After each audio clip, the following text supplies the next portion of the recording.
Some practical information so that you can go outside and you can create some of the medicines that you need from your own environment, because you live there, you're part of the earth, you get the dirt on your feet, all of those things resonate and vibrate with you in a way that those plants seem to be more willing to help you. The little plant divas are right there with you and stuff. So if you know what's in your own backyard or the surrounding area, being able to turn it into medicine is a really good trick and a good tool, and it's very, very simple. And the first way you want to start out is just by your nourishment, by the foods that you take into your body. You want to think about that while you're taking it. You want to have good thoughts while you're creating your foods and your dinners. You want to be able to give thanks and gratitude for the farmers or for the helpers that help them to grow, and the earth and the sun and all those things, and you kind of increase the value of the food that you're taking into your body. You can do a lot of herbal tinctures and supplements, but the best way to get nourishment from the plant people is to do an herbal infusion, which is this. This one's an infusion, and it is infusing. And this is oat straw, which is really good for your bones, your minerals, for all kinds of nourishment. Drinking a quart of this a day is like a meal. You know, you get that much nourishment from it, and it will help you. It soothes like nervy feelings and stuff. It's good for like pain, of actual physical nerve pains too. The oats are soothing in that way.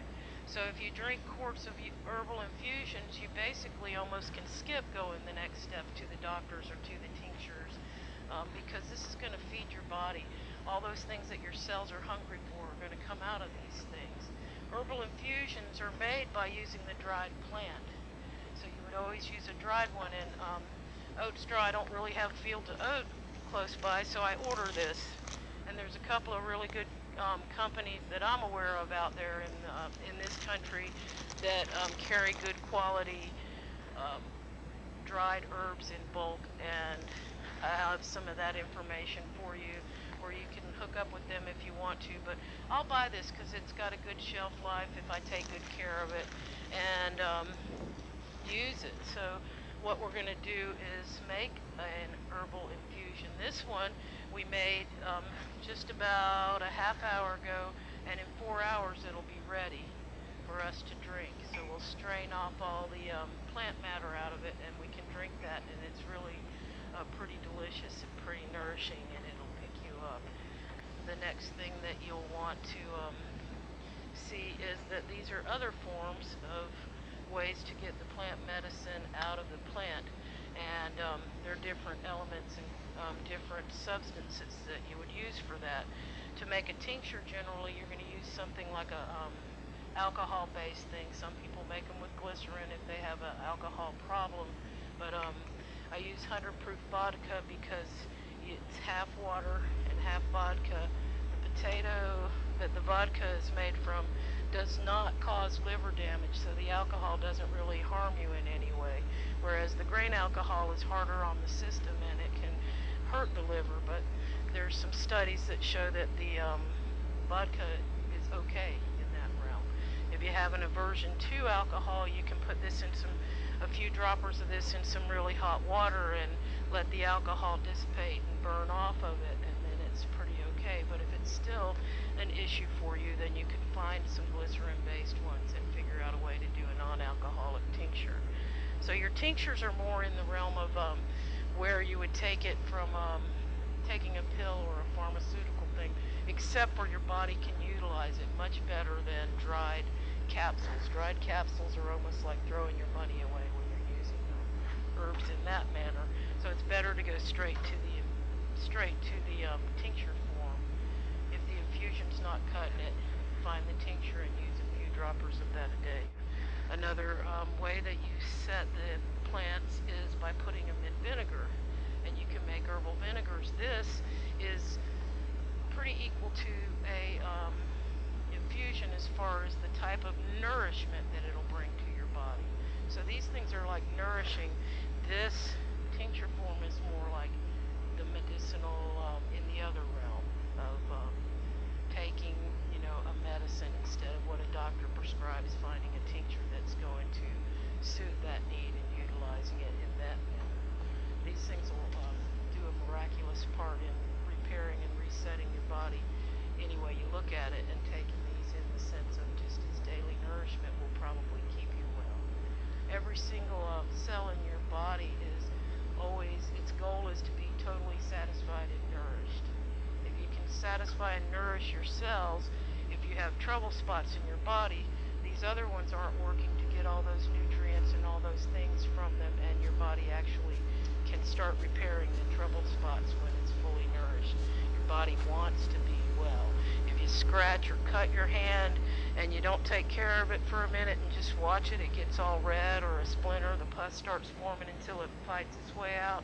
Your body's goal is to be whole, and that's a good way to see it, you know. Wow, my body is like changing that, healing that right before my very eyes. So your cells are doing that too. And then when your cells are satisfied and happy, then it can take care of the things that are the problems, or the diagnosis that you might have gotten from the AMA doctor to start changing. A lot of times you can go to the MD or the AMA doctor and get a diagnosis, because, you know, I wouldn't want anyone to just skip knowing what it is that they need if they're having troubles. But sometimes you can feel a lack of power, and you can feel a lot of fear when you get some information from a doctor, and then all of a sudden you're way out of the way and the doctor's God, and you're going to take whatever he gives you. You have the choice and the power to say, pause for a minute and let me figure out and do some research and find if there's another way I can get through this.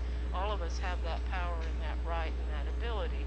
Sometimes you need to go to a doctor and take some of the medicines they might give you, and that's a pretty harsh step on the ladder, or high step on the ladder, when you're working towards healing. And you may use those medications for a little while, but you can find the herbal supplements and the herbal tinctures or the herbal infusions that are going to start supporting and sustaining your body, and you might use that for a little while and wean yourself back off of it, and then find the maintenance place that you need over here.